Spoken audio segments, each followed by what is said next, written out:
The Targaryen dynasty produced many kings.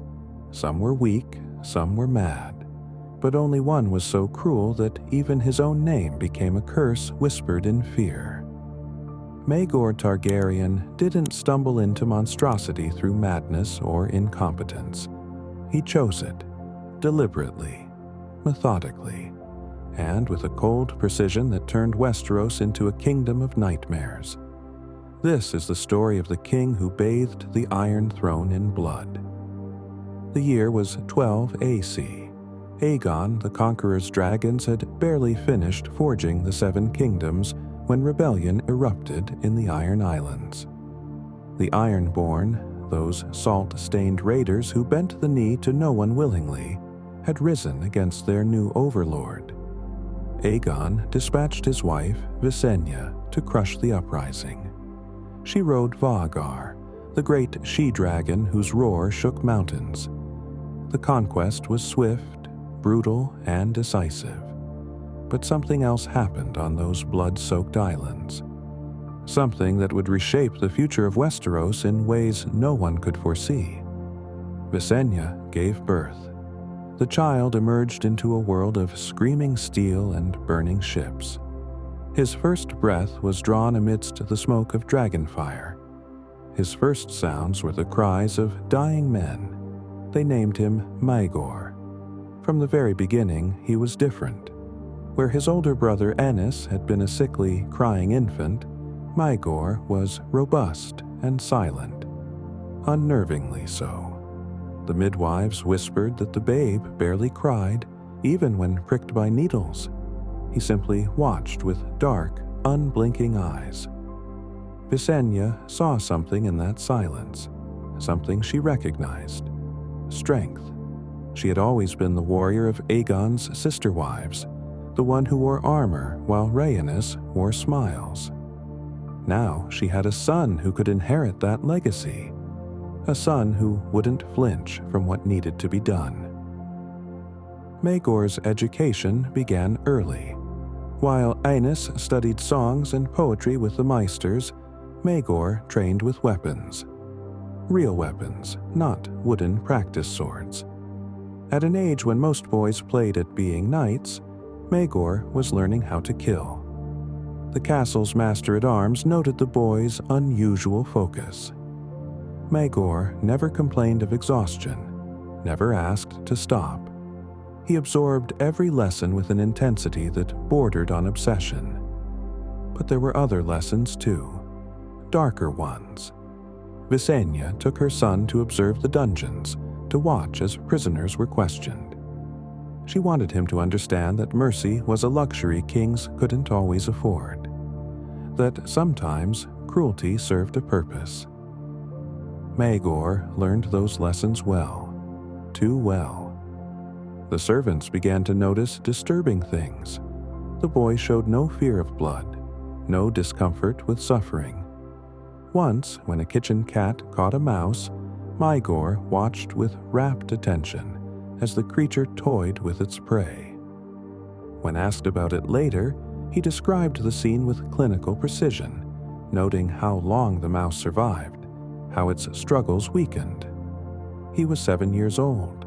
As Maegor grew, so did the differences between him and his brother. Aenys was gentle, bookish, beloved by the small folk for his kindness. Maegor was hard, martial, respected by warriors for his prowess, and increasingly he was frustrated. The crown would go to Aenys, the throne, the power, the glory. All of it would belong to his weaker, softer brother simply because he had been born first. It gnawed at Maegor like a wound that wouldn't heal. When Maegor was 10, something happened that revealed the depths of his nature. A servant boy, roughly Maegor's age, was caught stealing food from the kitchens. The punishment would normally have been a whipping, perhaps exile from the castle. Maegor suggested something else, something that made even the hardened guards uncomfortable. He wanted to observe the punishment personally, to ensure it was carried out properly, he said. His mother permitted it, seeing it as another lesson in the harsh realities of rule. What she didn't see was the expression on Maegor's face as the lash fell, the faint smile, the focused attention, the way he leaned forward slightly with each strike. The servant boy survived, but word spread among the castle staff. The young prince wasn't just stern, he was something worse, something broken at the core. At 13, Maegor claimed a sword that would become synonymous with his reign, Blackfire, the Blade of Kings, the sword Aegon the Conqueror had wielded to unite the Seven Kingdoms. By all rights and traditions, it should have gone to Aenys as the eldest son and heir. But Maegor simply took it one day from its place of honor. When questioned, he stated simply that he was the stronger son, the more worthy son. And what could anyone say? It was true. Aegon the Conqueror watched this exchange with an expression no one could quite read. He didn't demand the sword's return. Perhaps he saw the same thing Visenya did. Perhaps he recognized that sometimes the second son is the one with the fire. Or perhaps he simply feared what would happen if he tried to take it back. Maegor trained obsessively with Blackfire. The Valyrian steel became an extension of his arm. Maesters noted that he practiced for hours each day, often until his hands bled. He never complained, never stopped. He was preparing for something, always preparing. When Maegor was 15, Aegon arranged his marriage to Cerys Hightower. It was a political match, designed to bind the powerful Hightower family more closely to the Targaryen dynasty. Cerys was beautiful, pious, and from one of the noblest houses in Westeros.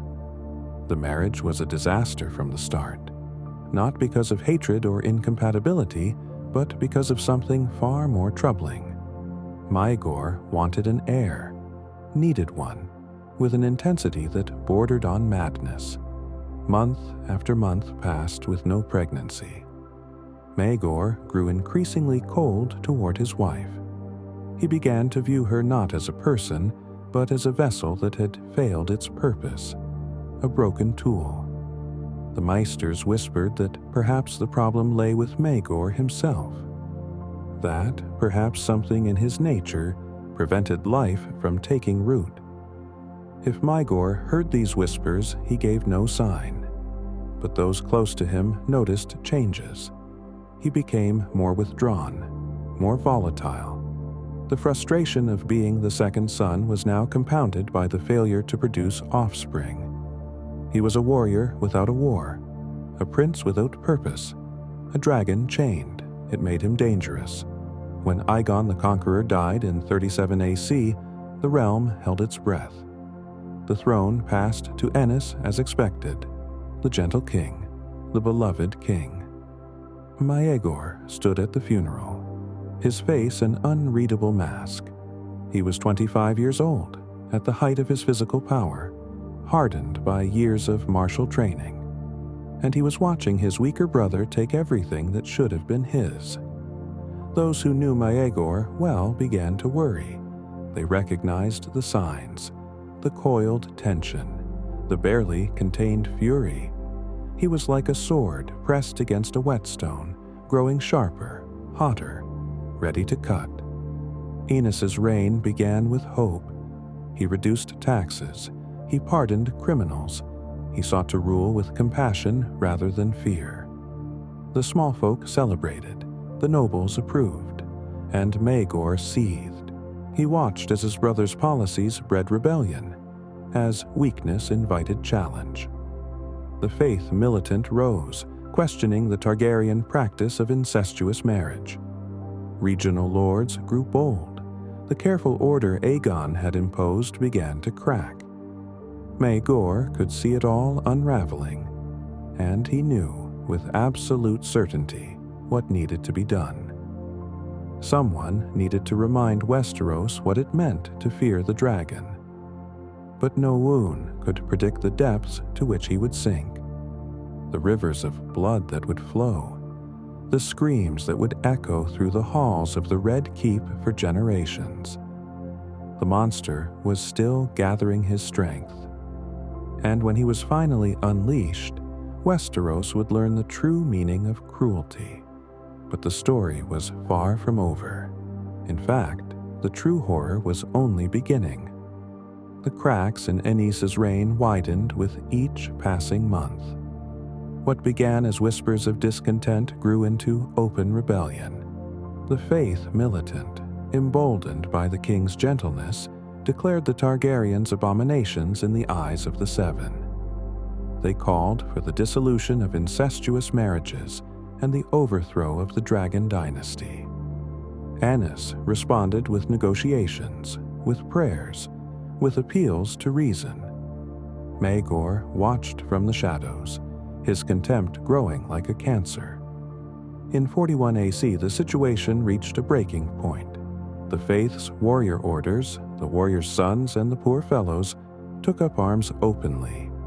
They attacked Targaryen loyalists, they burned dragon banners in the streets, they declared holy war, and Aenys fled. He retreated to Dragonstone with his family, leaving the capital in chaos. For Maegor, it was the final proof.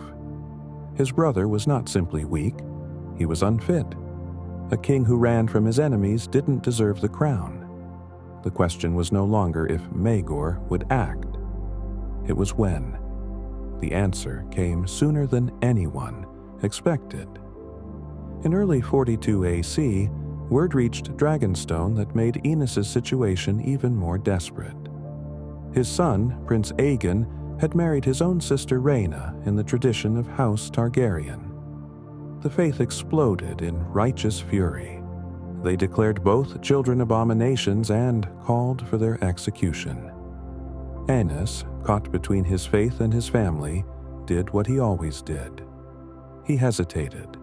The stress, the fear, the impossible weight of decisions he couldn't make, it all crashed down upon him. In the third month of 42 AC, King Aenys Targaryen collapsed. Within days, he was dead. The official cause was listed as a sudden illness, but those close to the king knew the truth. He had been crushed by the burden of the crown, destroyed by his own gentleness in a world that demanded steel. The throne was vacant. Prince Aegon, the rightful heir, was barely old enough to rule and was being hunted by the Faith. The realm teetered on the edge of complete collapse. Someone needed to take control. Someone strong enough to hold the Seven Kingdoms together. Someone willing to do what Aenys never could. The news of Aenys's death found Maegor in Pentos, across the Narrow Sea. He had fled there years earlier after defying his brother by taking a second wife, Alis Haraway, in open violation of both the Faith's laws and Westerosi custom. Aenys had exiled him rather than execute him, a decision that seemed merciful at the time. It would prove to be his dynasty's greatest mistake. When the Raven arrived bearing news of his brother's death, witnesses said Maegor read the message without expression. Then he stood, buckled on Blackfire, and spoke 6 words that would change the fate of Westeros. "It is time to go home." He didn't ask about Prince Aegon's claim, didn't inquire about succession laws or consult with advisors. In Maegor's mind, the answer was simple. The strong rule, the weak perish. Everything else was just words. Maegor climbed onto the back of Balerion the Black Dread, the largest dragon in the world. The beast that had carried Aegon the Conqueror to victory after victory. With Balerion beneath him and Blackfire at his side, Maegor was unstoppable, and he knew it. The flight from Pentos to Dragonstone took 3 days. 3 days during which the lords of Westeros argued about succession.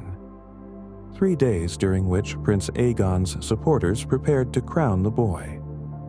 3 days that Maegor used to plan exactly how he would seize what was rightfully his. When Balerion's shadow fell across Dragonstone, the castle's inhabitants knew immediately what it meant. That shadow was distinctive, vast, terrible, blotting out the sun like a thundercloud of scales and fury. Maegor had returned. He landed in the courtyard with Balerion's claws gouging deep furrows in the stone. The dragon's roar shook the very foundations of the castle. It was a deliberate display of power, a message that needed no translation. I am here. Bow or burn. The lords and ladies assembled in the courtyard faced a choice. They could support Prince Aegon's claim, risking Maegor's wrath and the fury of Balerion, or they could bend the knee to the stronger dragon. Most didn't hesitate long. Maegor dismounted slowly, deliberately. He wore armor even Aegon the Conqueror had never donned. Black plate chased with gold, with dragon motifs worked into every surface. At his hip hung Blackfire, the Sword of Kings. He looked every inch a warrior king, everything his brother had never been. I am Maegor Targaryen, he announced, his voice carrying across the silent courtyard. First of his name, King of the Andals, the Rhoynar, and the First Men, Lord of the Seven Kingdoms, Protector of the Realm. He hadn't asked, hadn't negotiated. He had simply declared himself king, and dared anyone to challenge him. The Grand Maester stepped forward, his face pale but resolute.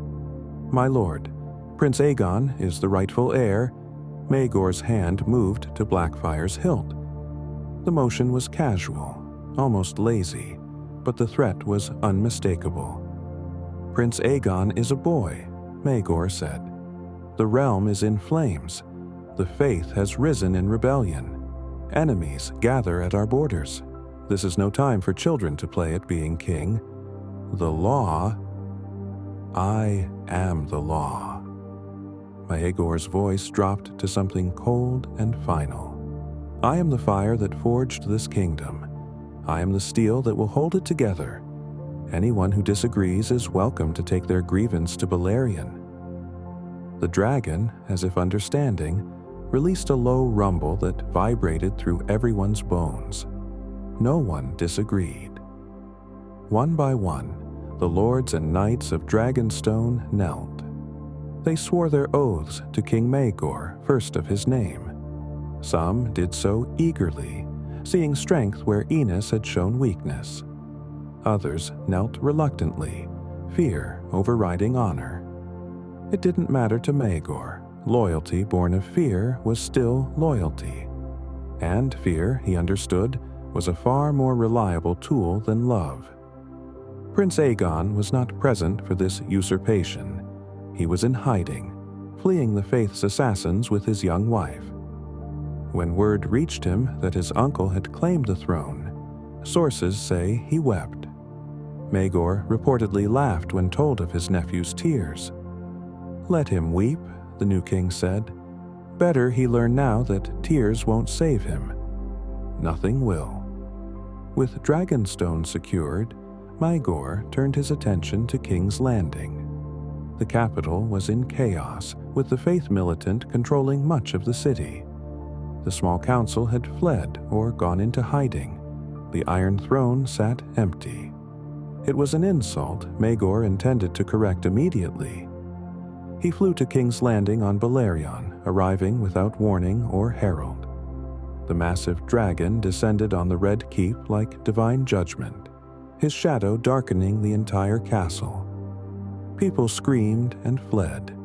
The faith's warriors reached for their weapons. They never had a chance to use them. Maegor strode into the throne room with 50 of his most loyal guards. The warriors' sons who had occupied the Red Keep stood there, ground, rainbow cloaks billowing, swords drawn in the name of the Seven. They were brave. History records that. 7 men against 50, and they didn't run. But bravery doesn't stop Valyrian steel. The fight was over in minutes.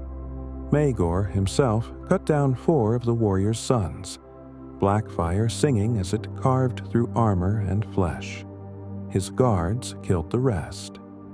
When the last body fell, Maegor walked through pools of blood to the Iron Throne. He didn't clean his sword, didn't remove his blood-splattered armor. He simply sat. The message was clear. This throne had been won with blood. It would be held with blood, and anyone who challenged him would water it with their own. From that moment, Maegor's reign truly began, and with it, an era of terror that would make even the darkest days of the conquest seem gentle by comparison. His first proclamation was direct. Any member of the faith militant who surrendered and took the Black, joining the Night's Watch, would be spared. Those who refused would be hunted down and executed. It was more mercy than many expected. But Maegor wasn't offering it out of compassion. He simply wanted to identify which ones valued their faith more than their lives. Those men, he knew, would never truly submit. Better to kill them now than deal with their treachery later. Hundreds surrendered. They gave up their rainbow cloaks and took the Black, heading north to the Wall to live out their days in frozen exile. Thousands didn't. For those men, Maegor had different plans. Plans that would introduce Westeros to new depths of cruelty. He began with the ones captured during the taking of King's Landing. Rather than simple executions, Maegor ordered them displayed publicly. They were hung from the walls of the Red Keep, left to die slowly over days. Their screams echoed through the city, a symphony of agony that served as Maegor's first true message to his kingdom.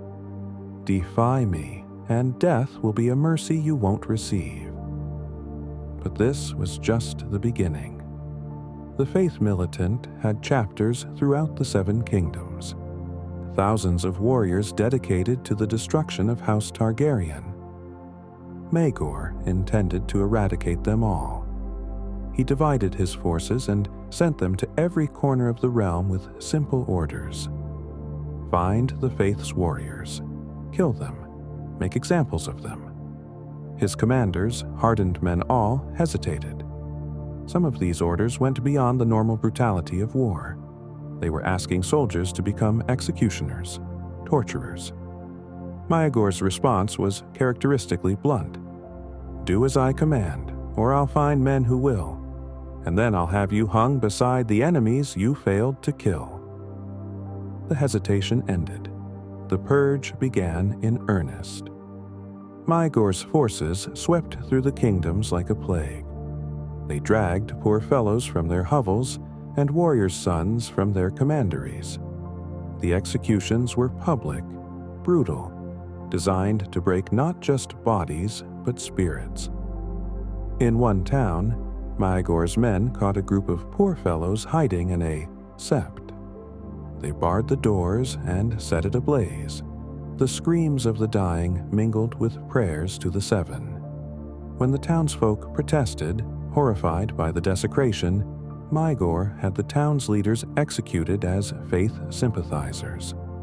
The message spread like wildfire. There was no sanctuary from the king's wrath, not in holiness, not in innocence, not anywhere. But there were still those who resisted.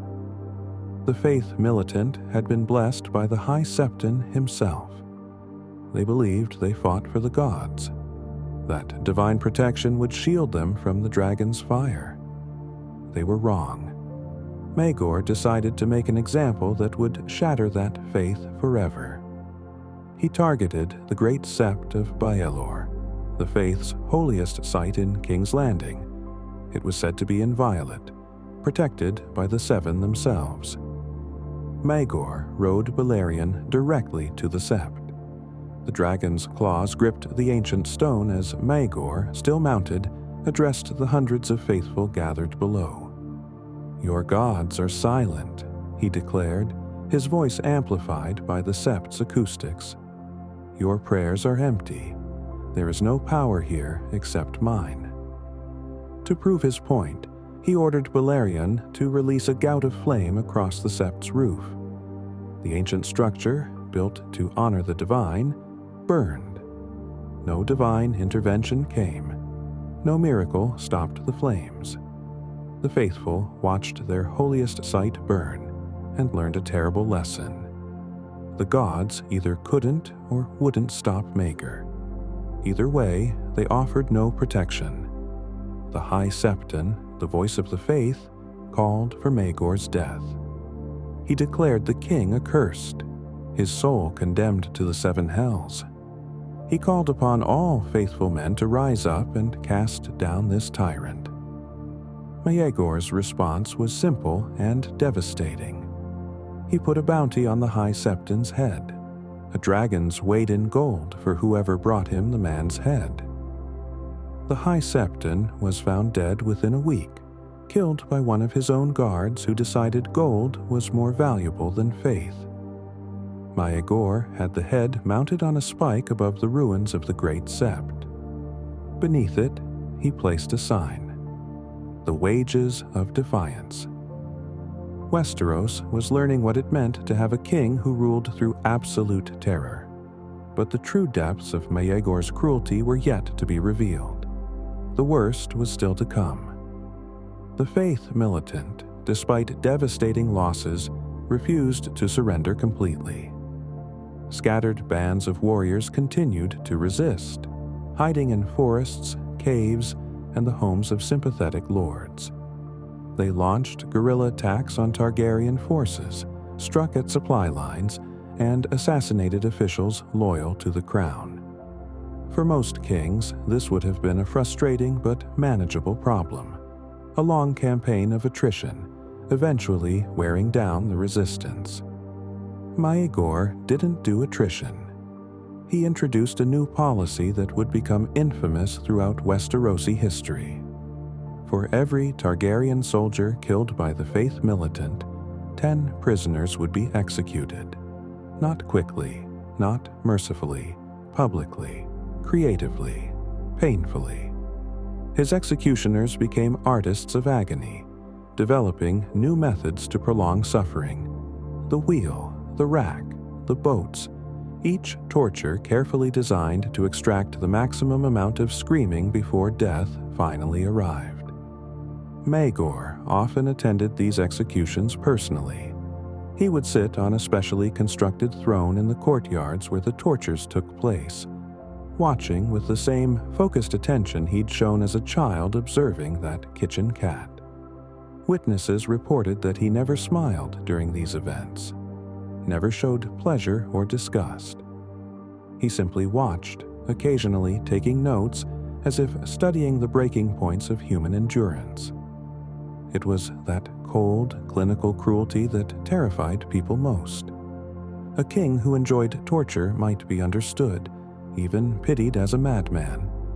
But Maegor's detachment suggested something worse.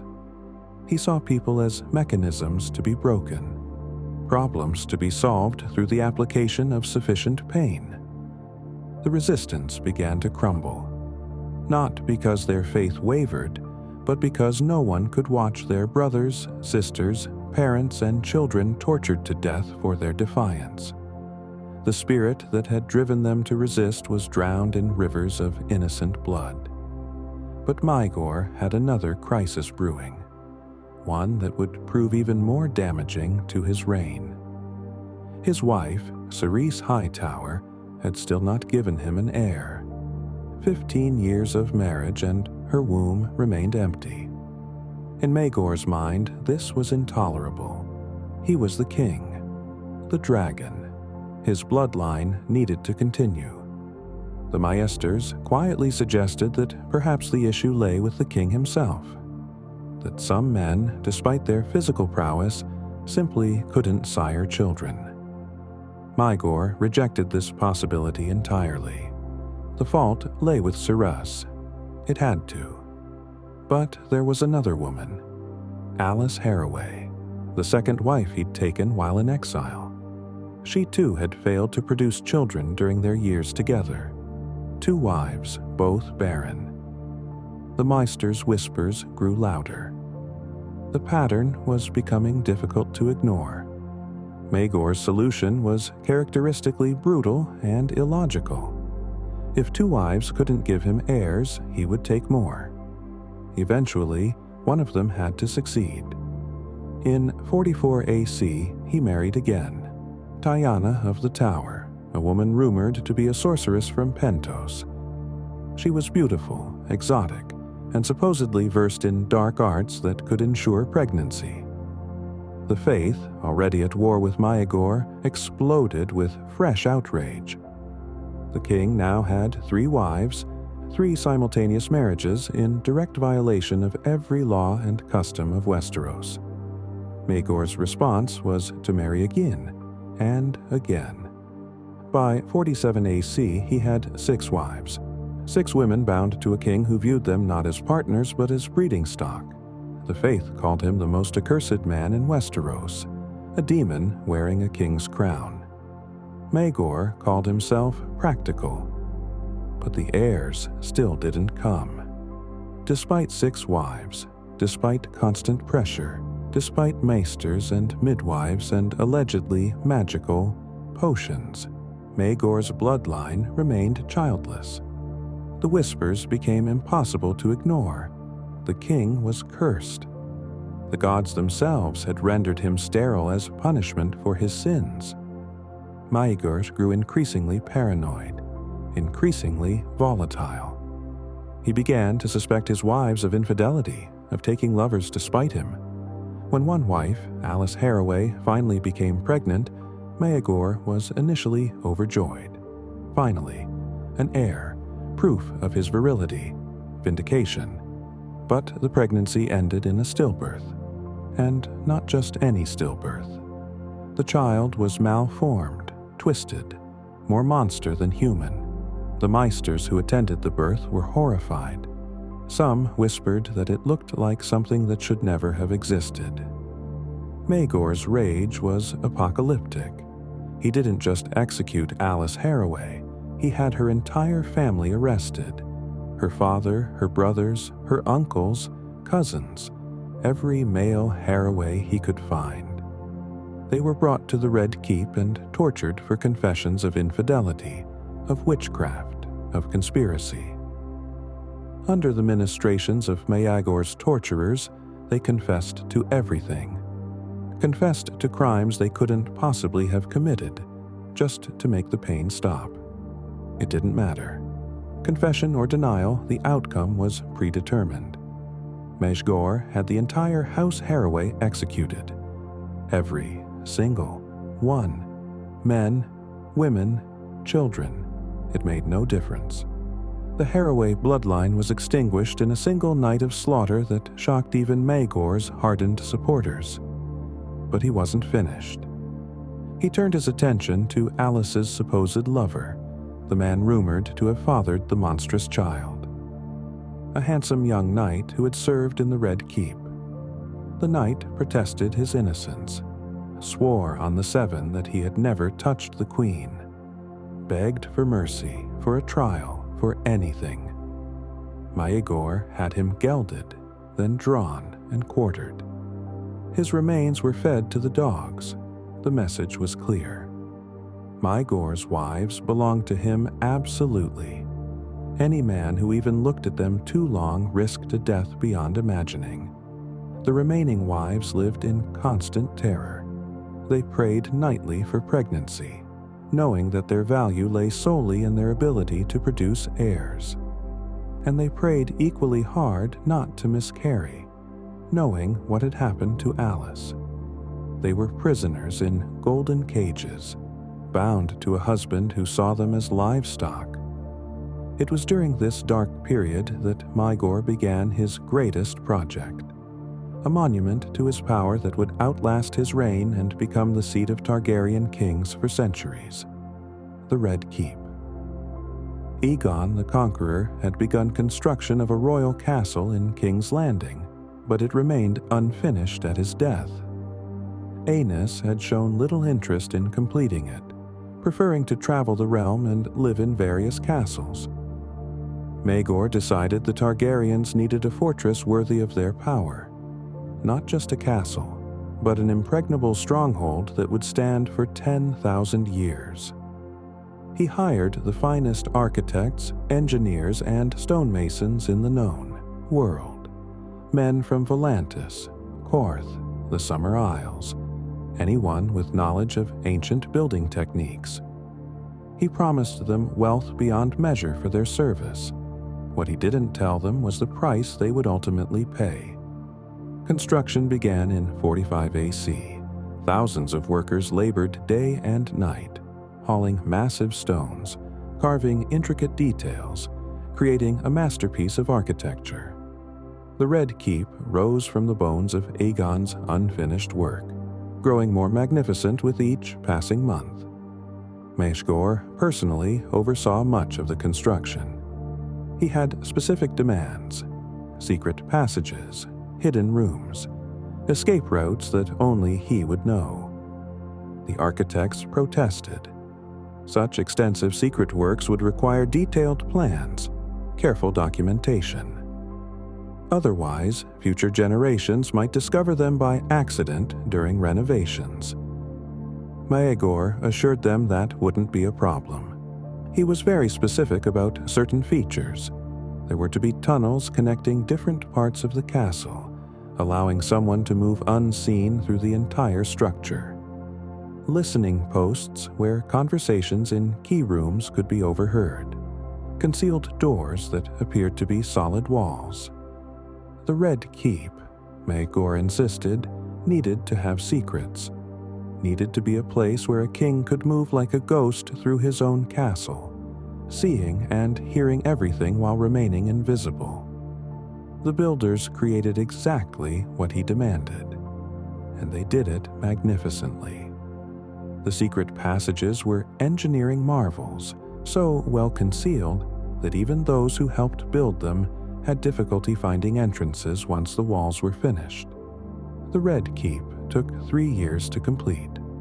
When it was done, it was perhaps the most formidable fortress in Westeros. Massive walls, towering spires, defenses that could withstand a siege from any army, and hidden within those walls, passages and rooms that only Maegor knew about. On the day the construction was declared complete, Maegor held a great feast. He invited all the architects, master builders, stonemasons, and lead engineers who had worked on the project. Hundreds of men who had dedicated years of their lives to creating his monument. They came dressed in their finest clothes, expecting rewards, expecting the wealth and honors Maegor had promised them. The feast was lavish, the finest foods, the best wines. Maegor personally toasted the builders, praising their skill and dedication. He spoke of how the Red Keep would stand as a testament to their genius for generations to come. The builders drank. They celebrated. They believed for a few precious hours that they had secured their fortunes. Then Maegor gave the signal. The doors to the great hall slammed shut. Maegor's guards, who had been standing along the walls, drew their swords. The slaughter began. The builders died in their seats, still holding cups of wine, still wearing expressions of celebration that turned to confusion, then terror. They tried to run, to fight, to plead. It made no difference. Maegor had ordered the complete annihilation of everyone who knew the Red Keep's secrets. Not just the master builders, but every worker who had labored on the secret passages. Every stonemason who had carved the hidden doors. Every architect who had seen the plans. Hundreds of men, butchered like cattle. The massacre lasted hours. When it was over, blood pooled on the floor of the great hall, seeping between the stones. The bodies were piled high. Maegor walked through the carnage, his boots squelching in blood to ensure every man was dead. He checked each corpse personally, looking for any sign of life. There were none. The bodies were taken out and burned, the ashes scattered. Every physical trace of the men who built the Red Keep's secrets was erased. But their families remembered. Their children remembered. The whispers spread throughout King's Landing and beyond. The Red Keep was built on blood. Its very foundations were cursed with the souls of innocent men, murdered to protect a tyrant's paranoia. And perhaps they were right, because from that day forward, the Red Keep seemed to carry a darkness with it, a weight. People who walked its halls, especially at night, reported strange sounds, whispers, the feeling of being watched by unseen eyes. Maegor heard none of it, or if he did, he didn't care. He had his fortress, his impregnable seat of power, and he was the only living person who knew all its secrets. It was the perfect metaphor for his reign, built on corpses, maintained through terror, and hollow at its core. But the isolation was taking its toll. Maegor now trusted no one. His wives feared him. His guards obeyed out of terror rather than loyalty. His small council met in hushed tones, always aware that the king might be listening from one of his hidden passages. He had become a king without a kingdom in any meaningful sense. He ruled through force alone, with no love, no genuine loyalty, no foundation except fear. And fear, as he would soon learn, is a fragile thing to build a throne upon. His remaining wives still hadn't produced heirs. The cursed pregnancies continued. Miscarriages, stillbirths, monstrous births that the midwives whispered about in horror. Each failure drove Maegor deeper into paranoia and rage. He began to suspect Tyanna of the Tower, his sorceress wife, of cursing the others. She had promised him heirs through her dark arts, but none had come. Perhaps she was sabotaging his other wives out of jealousy. Or perhaps, as Tyanna herself suggested with a cruel smile, the gods truly had cursed him. Perhaps no woman would ever bear him living children. Perhaps the Targaryen line would die with him. The thought drove Maegor to new depths of madness. Meanwhile, the realm continued to bleed. The war with the Faith Militant dragged on, a festering wound that wouldn't heal. Lords who had bent the knee out of fear began to plot in secret. The small folk, crushed beneath the weight of Maegor's tyranny, whispered prayers for deliverance. And, in exile, Prince Aegon, the rightful heir that Maegor had displaced, was growing up, growing stronger, gathering supporters who remembered what Targaryen rule looked like before Maegor stained it with blood. The dragon on the Iron Throne was mighty, but even dragons could be brought down. The question was no longer if Maegor would fall, but when, and how much of Westeros he would drag down with him. But there were still darker days ahead, still more blood to be spilled, still depths of cruelty that even Maegor's enemies couldn't imagine. The worst was yet to come. By 48 AC, Maegor's reign had lasted 6 years. 6 years of unrelenting brutality that had broken the Faith Militants' open resistance but failed to extinguish the fires of rebellion smoldering throughout the realm. The Faith's warrior orders were shadows of their former strength, but they endured. Small bands of poor fellows still haunted the countryside, striking at Targaryen loyalists and vanishing into the wilderness.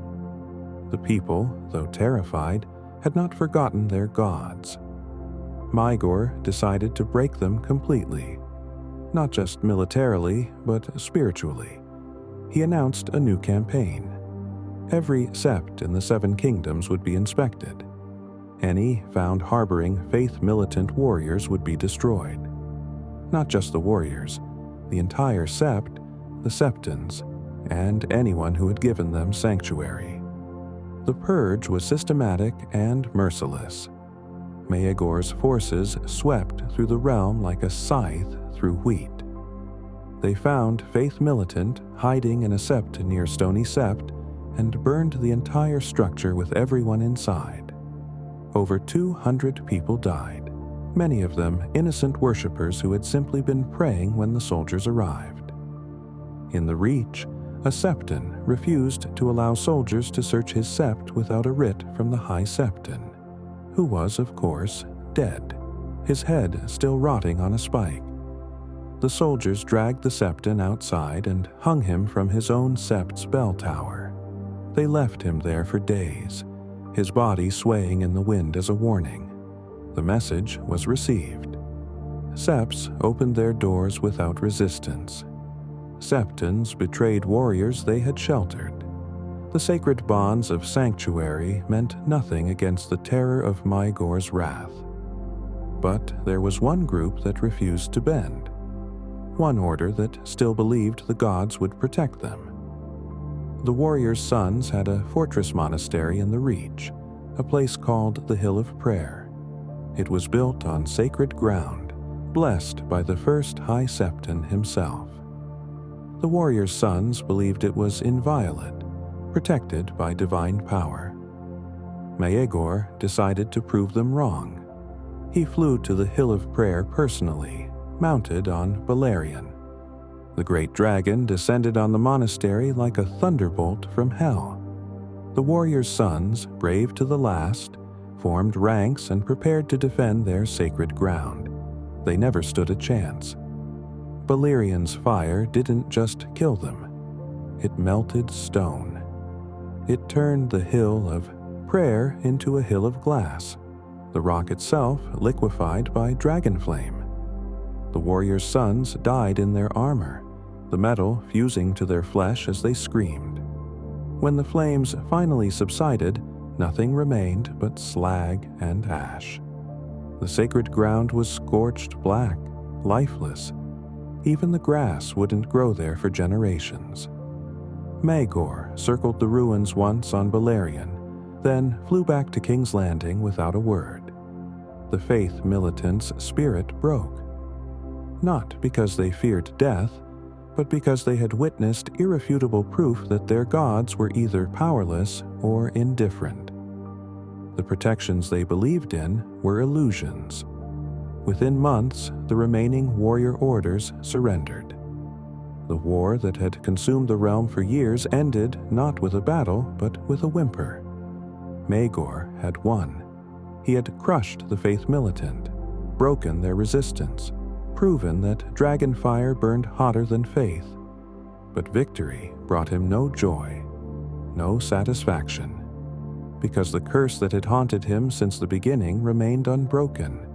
He still had no heir. His 6 wives still failed to produce living children. The pregnancies continued to end in horror. Twisted stillbirths, miscarriages, children born with scales or extra limbs, or no limbs at all. The Meisters whispered that the children looked like the monsters from ancient Valyrian texts, abominations that should never have existed. Maegor's paranoia reached new heights. He became convinced that someone was cursing his bloodline. Someone was using dark magic to prevent him from having heirs. His suspicions fixed on Tyanna of the Tower, the sorceress wife who had promised him children and delivered only failure. He had her arrested and tortured, not by his executioners, but personally. Maegor wanted answers, and he was willing to extract them himself. Under torture, Tyanna confessed. She admitted to poisoning his other wives, to using dark arts to prevent pregnancies or twist the children in the womb. She laughed as she confessed, blood streaming from her mouth, telling Maegor that she had destroyed his line out of jealousy. Maegor killed her slowly, very slowly.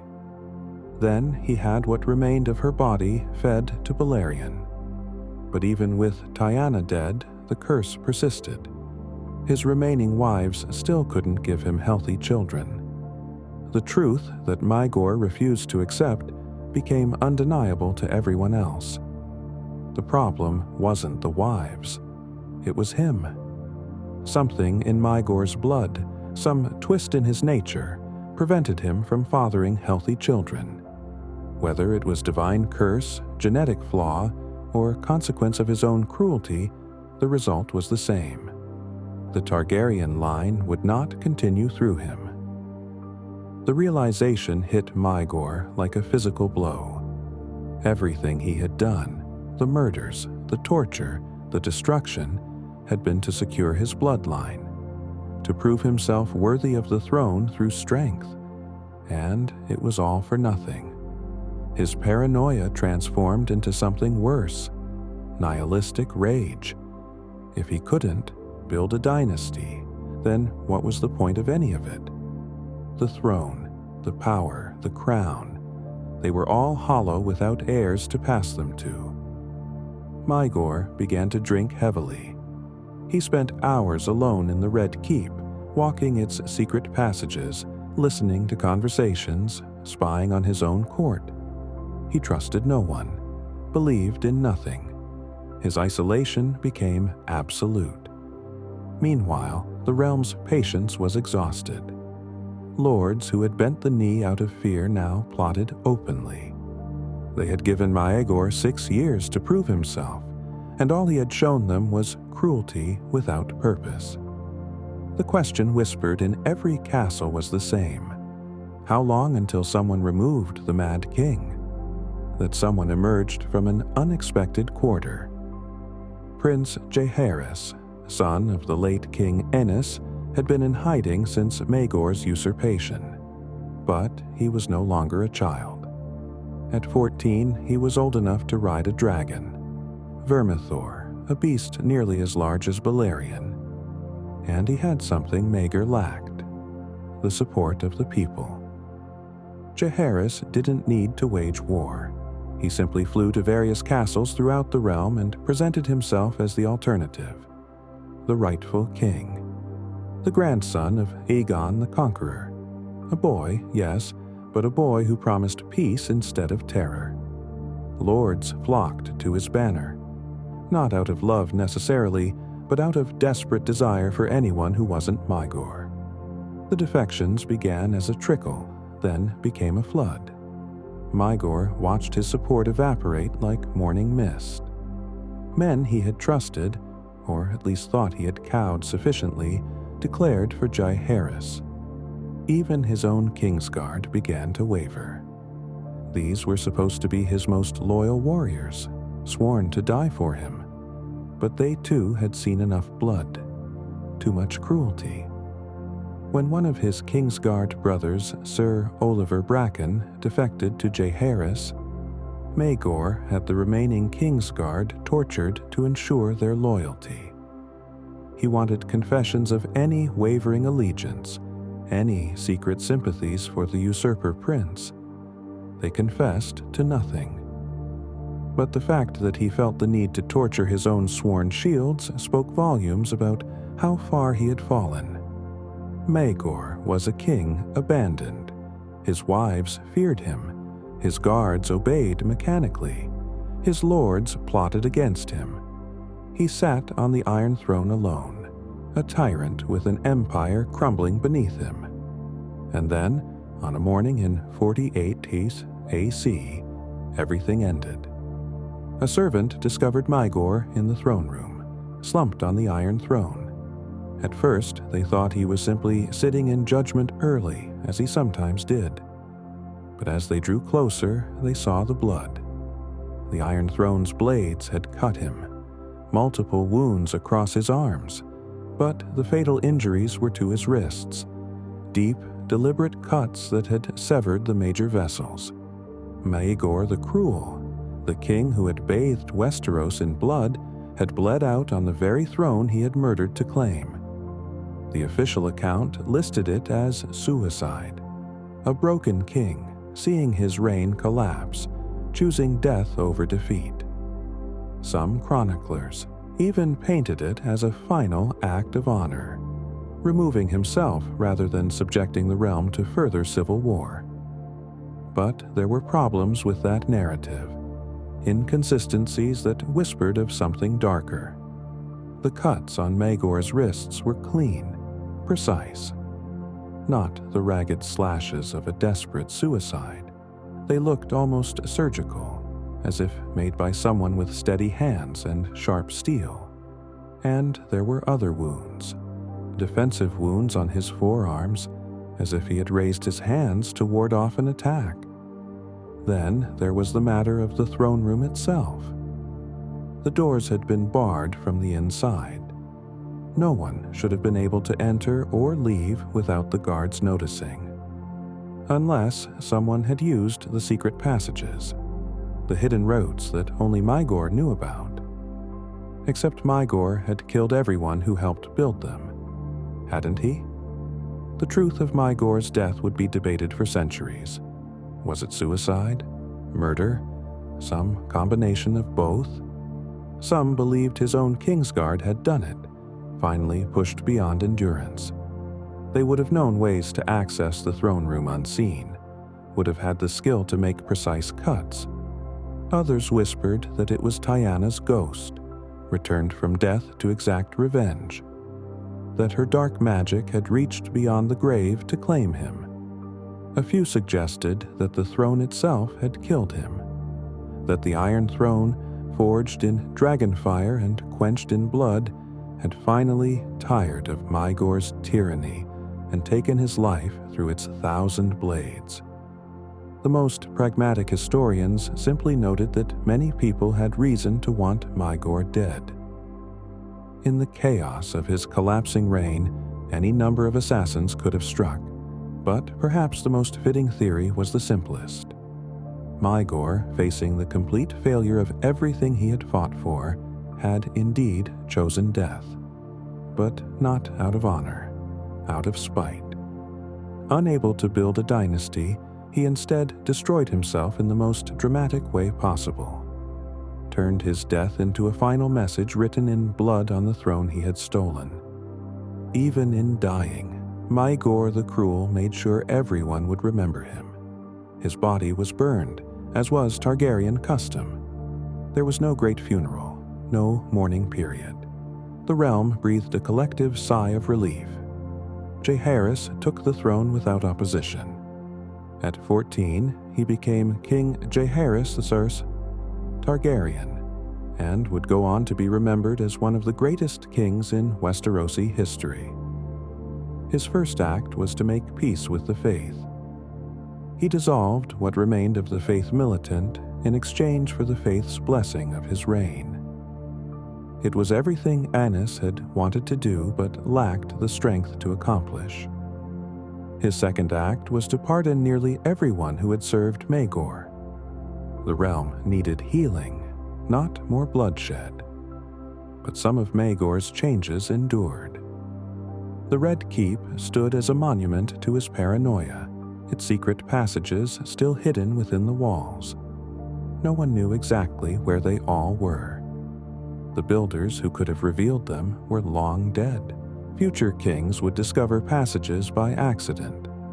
Workers doing renovations would break through walls and find hidden rooms. Lovers seeking privacy would stumble upon listening posts. The Red Keep kept its secrets, just as Maegor had intended. The precedent of crushing the faith militant also endured. Never again would the religious orders take up arms against the crown.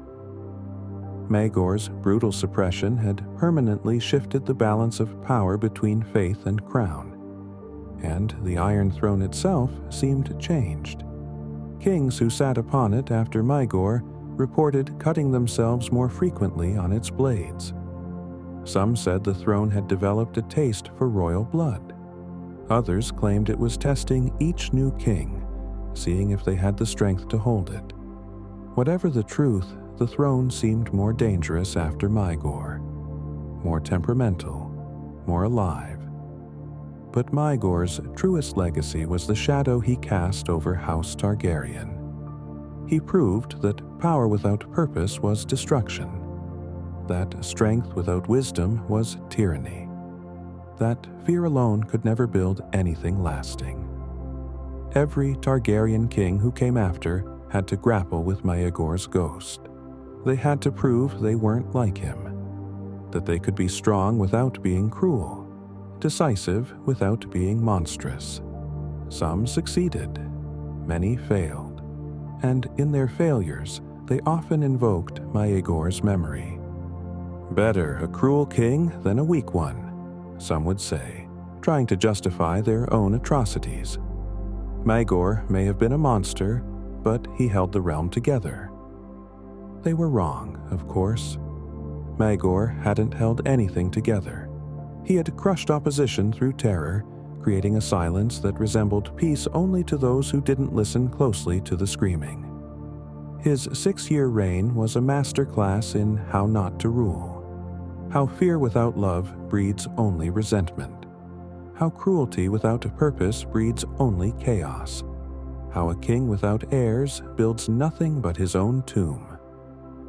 In the end, Maegor the Cruel's greatest achievement was teaching Westeros what to avoid.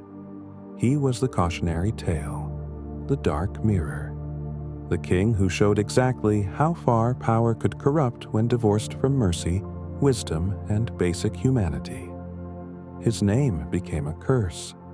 Mothers would threaten disobedient children. Behave, or Maegor will get you. Historians used him as the standard for tyranny, not since Maegor the Cruel. Even his own family tried to erase him. Later, Targaryens rarely spoke his name. When they did, it was always with the epithet attached. Never just Maegor.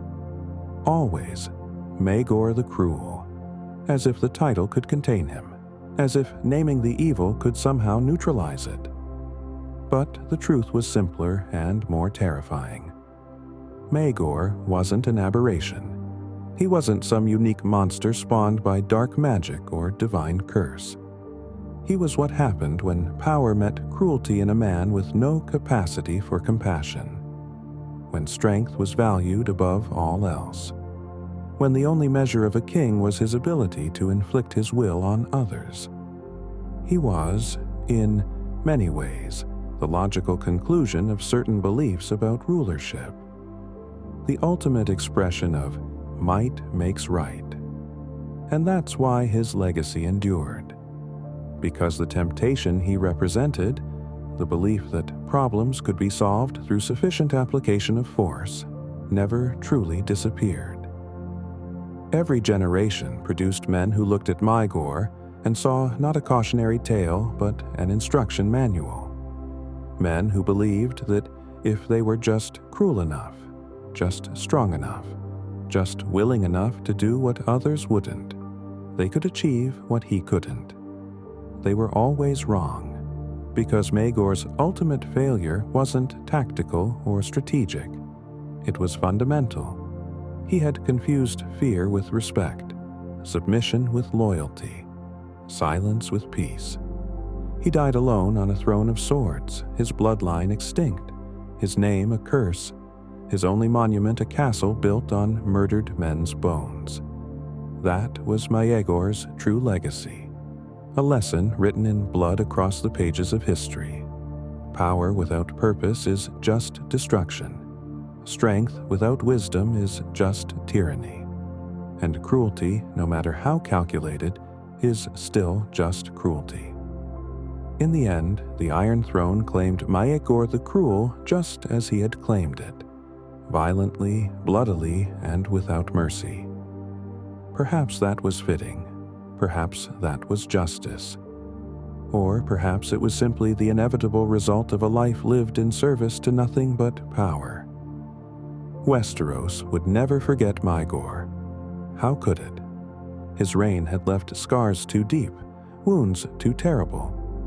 But it learned from him, learned what not to do, what not to become, and in that way, perhaps his monstrous reign served a purpose after all. By being the worst, he defined what best should look like. By showing the depths of cruelty, he illuminated the heights of mercy. By failing so absolutely, he taught others how to succeed. Maegor the Cruel, the king everyone feared, the tyrant who proved that terror alone cannot build a kingdom.